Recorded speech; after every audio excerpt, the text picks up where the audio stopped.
ప్రభునందు ప్రియమైన క్రైస్తవ కుటుంబములారా, దేవాది దేవుని నామమున మీ అందరికీ నా శుభాభినందనలు. అర్నోన్ సంఘం వారు నిర్వహిస్తున్న ప్రతిష్ఠిత నివేదనల కార్యక్రమానికి మిమ్మల్ని అందరినీ ప్రేమతో ఆహ్వానిస్తున్నాను. నిన్నటి దినమున మనం మాట్లాడుకున్న మాటల్లో ప్రధాన యాజకుని గొప్పతనం అంటే దేవుడిచ్చిన గొప్పతనాన్ని మనం మననం చేసుకున్నాం. వారి కొరకే కాక వారి కుటుంబాల కొరకు, వారి సమస్త జాతుల కొరకు వారు మరి ఈ ప్రతిష్ఠిత కార్యక్రమం చేయవలసి వారై ఉంటున్నారు. సరే, యేసుక్రీస్తు కాలం నాటికి వచ్చేటప్పటికి అదే ప్రజలు ఎలా విస్తరిస్తున్నారో, ఎలా ప్రవర్తిస్తున్నారో ఒకసారి మనం జ్ఞాపకం చేసుకుందాం.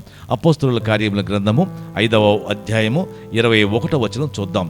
అపోస్తలుల కార్యముల గ్రంథము 5వ అధ్యాయము 21లో ఏముందంటే, వారు ఆ మాట విని తెల్లవారుగానే దేవాలయంలోనికి వెళ్ళి బోధించుచుండిరి. ప్రధాన యాజకుడును అతనితో కూడా ఉన్న వారును వచ్చి మహాసభ వారిని, ఇజ్రాయేలీల పెద్దలందరినీ పిలువనంపించి వారిని తోడుకుని రెండని బంట్రోతులను చెరసాలకు పంపిరి. సో వీరు ప్రధాన యాజకులు ఎంత పవర్ఫుల్లో ఈ వచనం మనకు తెలియజేస్తుంది. వారు ప్రధాన యాజకులు అయ్యి వాళ్ళు ఏం చేస్తారంటే, తమతో వచ్చిన వారిని మహాసభను అంటే వాళ్ళు సభని కాల్ఫార్ చేస్తారు, మీటింగ్లు కండక్ట్ చేయమని ఆర్డర్స్ పాస్ చేస్తారు. తర్వాత వాళ్ళు పెద్దలందరినీ పిలువనంపిస్తారు. అంటే ఊళ్ళో ఉన్న ఎల్డర్స్ అందరినీ, అంటే పేరుగాంచిన పెద్దలందరినీ పిలువనంపిస్తాడు. తర్వాత సభ సమకూర్చమని వాళ్ళని ఆర్డర్ పాస్ చేస్తాడు. ఇజ్రాయేల్ పెద్దలందరినీ పిలుస్తారు. వారికి తోడుకోమని బంటోతులను చెరసాలను పంపిస్తారు.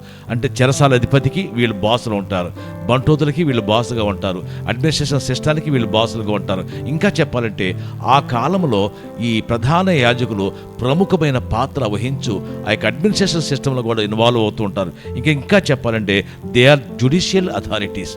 ప్రధాన యాజకులు యేసుక్రీస్తు కాలంలో జ్యుడిషియల్ అథారిటీస్, ప్రధాన యాజకులు యేసుక్రీస్తు కాలంలో రిలీజియస్ అథారిటీస్, ప్రధాన యాజకులు యేసుక్రీస్తు కాలంలో అడ్మినిస్ట్రేటివ్ అథారిటీస్. ఈ మూడు విభాగాలు వాళ్ళు సుప్రీంగా బిహేవ్ చేస్తారు. అంటే ఆయన ఆజ్ఞ ఇస్తే, ప్రధాన యాజకుడు ఒక్క ఆజ్ఞ పాస్ చేస్తే ఆ ఆజ్ఞకు లోకమంతా ఒబే అవ్వాల్సిందే. వారు ఎన్ని బ్రాంచులున్నా, ఎన్ని సంఘములున్నా, ఎన్ని కూటములున్నా వాళ్ళందరూ కూడా పెద్ద ఆయన మాటకు లోబడాల్సిందే. అంతటి గొప్ప గంభీరమైన అధికారం కలిగిన వాళ్ళై ఉంటారు. ఇంకొక మాట, వాళ్ళకి రిటైర్మెంట్ ఉండదు. అది వయసుతో వచ్చింది కాదు, అది దేవుడిచ్చిన ఆధిక్యత. కాబట్టి వారు జీవించి ఉన్నంత కాలము అదే పదవిలో కొనసాగుతూ ఉంటారు. ప్రజలకు మేలు చేయటము, ప్రజల తరపున ప్రార్థనలు చేయటము, ప్రజల తరపున ప్రాయశ్చిత్తము చేయటము, ప్రజలకు సమాచారము, రక్షణ సమాచారం తెలియజేయటము వాళ్ళ బాధ్యత. వాళ్ళు అనేక మందికి ప్రతినిధులుగా దేవుని సన్నిధిలో కనిపిస్తూ ఉంటారు. అనేక మందిని దేవుణ్ణి అనేక మందికి పరిచయం చేస్తూ దేవుని కుమారుడుగా, దేవుని ప్రవక్తగా, దేవుని వద్ద నుంచి వచ్చిన ఒక గొప్ప ప్రవక్తగా ప్రజలు అతన్ని యాక్సెప్ట్ చేస్తారు స్థితి అన్నమాట.